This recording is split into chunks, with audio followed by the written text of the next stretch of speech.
Good morning and welcome to the new episode of Dr. Lamba's Awakening Call.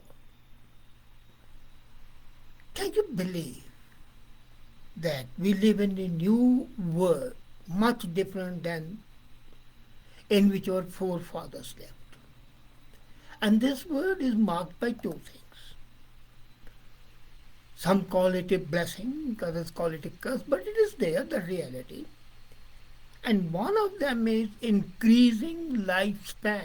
The average lifespan of the people has increased quite welcome to many.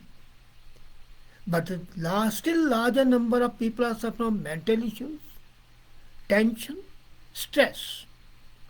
And what has that resulted in? It has made people become alien to themselves. And happiness has become an elusive dream, an Eldorado.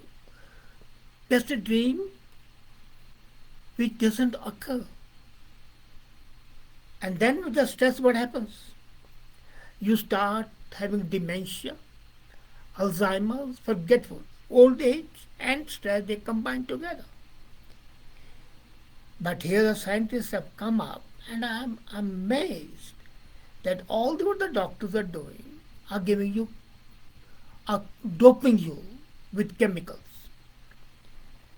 And building an Alzheimer-resistant brain, according to Lisa Genova, and later on her work was adopted into a feature film starring Julian Moore, a neuroscientist, and she says all these medications one doesn't need.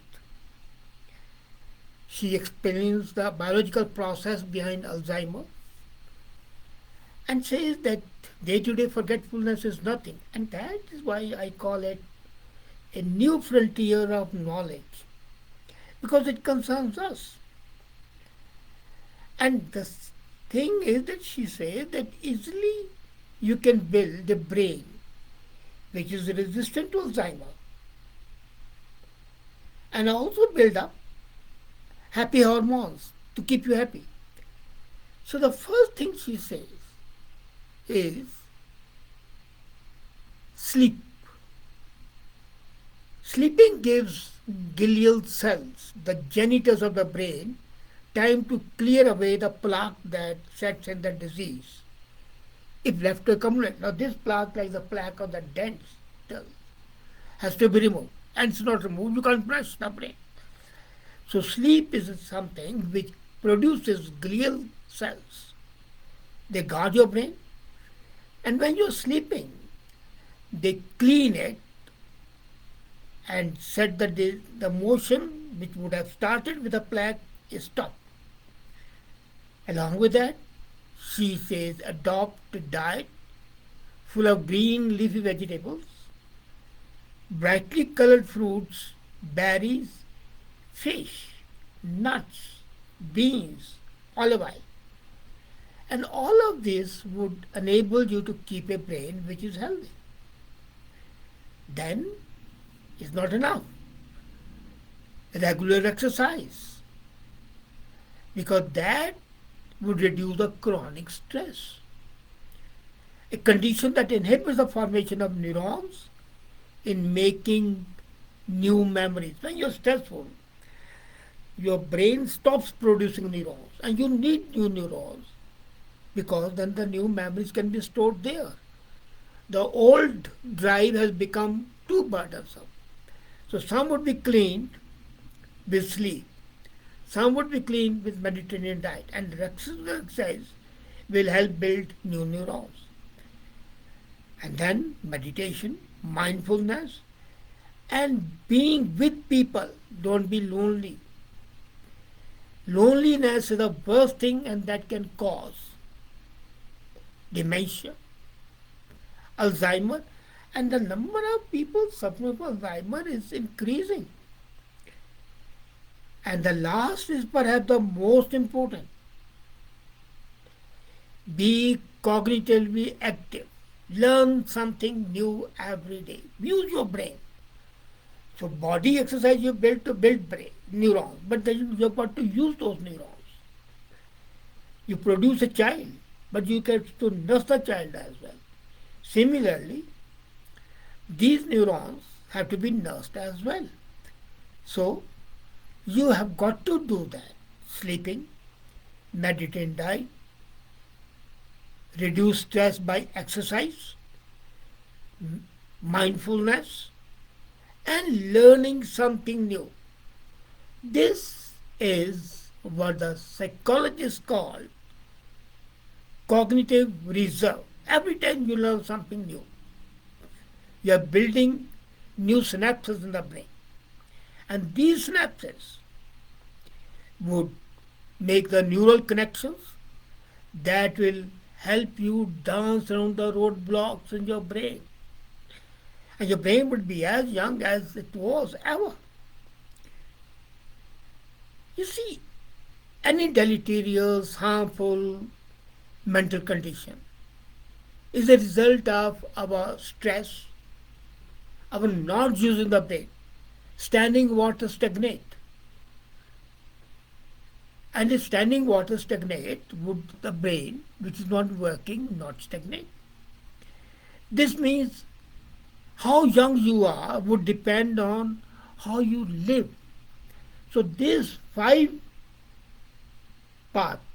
system will enable you to build a brain that would not be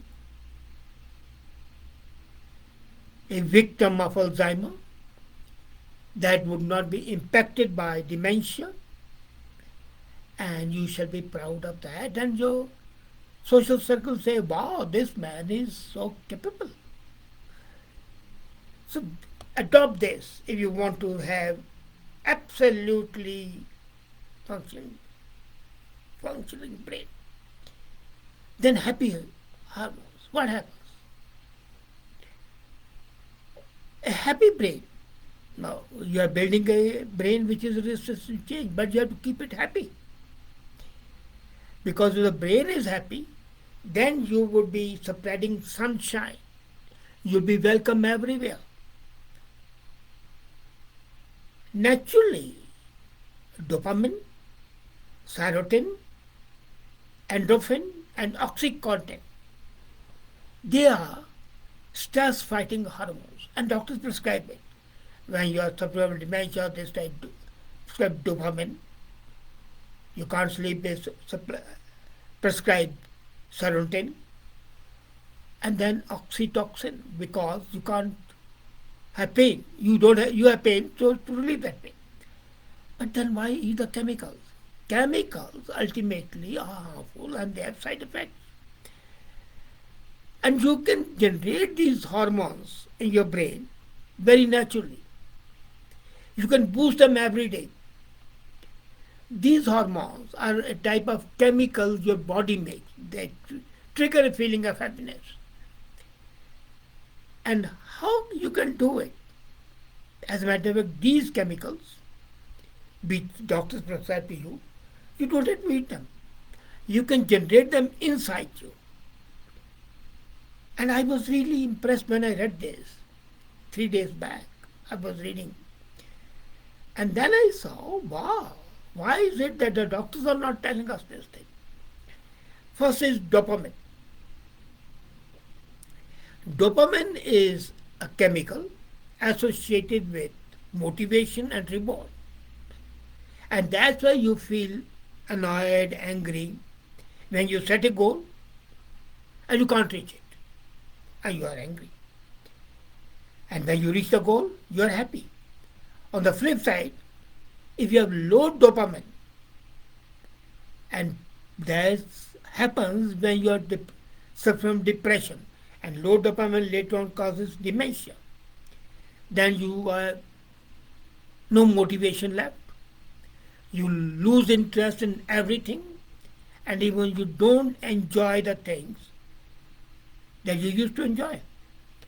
So, how to build dopamine? Commit to a hobby or a sport. And once you commit to a hobby and follow it up, the dopamine will be built. Approaching a reward triggers dopamine. Imagine when a lion approaches a deer, after hunting, the dopamine of the deer increases and the energy she needs is released. So she runs away. Our ancestors released dopamine when they found a watering place. They were nomads. So the expectation of a reward triggers a good feeling in the mammal brain and releases energy to reach the reward. This is automatically. So when you have a hobby and you have a goal and you follow it up, you are setting up a goal post. You reach it, you'll be happy, and you'll have dopamine. There are not some not so healthy habits that increase dopamine. Drinking coffee, eating sugar, but you can find ways to kick this hormone without unhealthy practices. Embrace the goal and take small steps towards it every day. You have a goal, you have a hobby, keep on perfecting it. And the reward would be your dopamine will increase and the new dopamine pathway will be created which will make you happy and also protect you from Alzheimer. So set a short run, long run, mid-term goal. So you are always approaching one goal after another. Focus on these things you can control. And don't wait for others to set your goals. So you do it yourself. Second is serotonin. It's a neurotransmitter that plays a role in the mood. It helps you regulate the functions like digestion, sleep, bone health. And it keeps you happy. It reduces your depression and regulates anxiety. So how to boost serotonin? Again, no, I am not saying confidence triggers serotonin.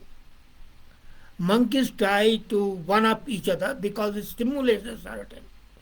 People should do the same. Have confidence. I can do it.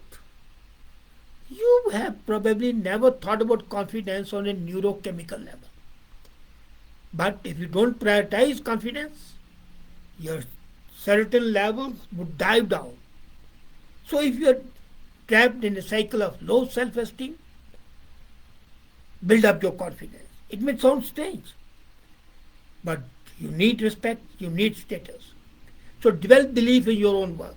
If you can focus on your loss, you will depress your serotonin. Even if you are a rock star, even if you are a CEO.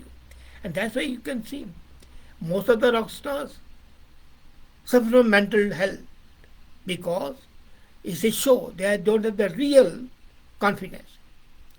Then you can build confidence in other ways. One way is to adopt a new exercise routine, a new hobby, new comfort zone. Third is oxytocin. It is called the love hormone. It's associated with the people who bond and trust each other. And activities like kissing, hugging, having sex can trigger the release of this hormone to the brain. So when you feel happy when you cuddle your pets. Why? Because it's important. Since childbirth, this chemical helps the mother's uterus contract to deliver the baby. And oxytocin plays a role in breastfeeding too. It helps parents bond with the child after birth. So take a small step towards someone each day.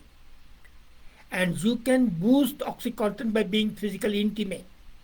Hug people, embrace them, but not for a long time. According to the psychologist, hugging for 15 seconds is sufficient. Apart from physical aspect, have emotional connectivity. You can reach out to a friend, contact, get them know better, send thank you note to the friends, tell them people how you think about them, and keep on doing to build a trusted network. Then endorphins. They are notoriously linked with exercise. It's a phenomenon that explains the runner's high and post-workout endorphin rush. It's a natural painkiller And how to boost it? Laughter. Laugh is one way to boost endorphins naturally. So is eating chocolates, watching your favorite movie, working out, and mindfulness. They are released in response to pain. And that's really helping me. With the pain which I have 24 by 7, of the level of 7 to 8 every time.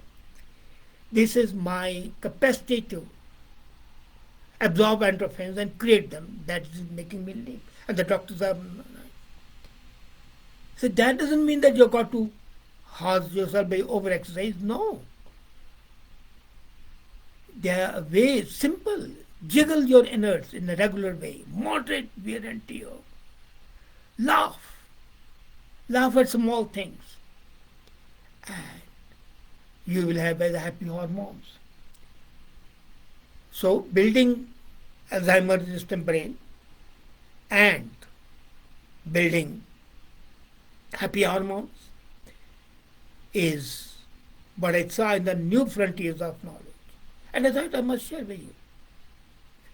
So I'm sure that you're going to start building your happy hormones. Build up those chemicals that the doctors prescribe, but you don't need that prescription. You have them with you. And that will make you happy, Alzheimer resistance, and let you enjoy your life. What more do you want? And then, before I close, a very interesting item for your knowledge. Do you know that 20,000 million ants in the world? So if you use 20 with 15 zeros, and they collectively have 12 million tons of dry carbon. They are equal to 1/3 of the total weight of the human beings. That was amazing information I got yesterday. And there are 15,700 species of ants. So learn something new every day and keep your brains happy, fresh, pulsating with life, and not victim of Alzheimer, dementia, and other such curses. Thank you.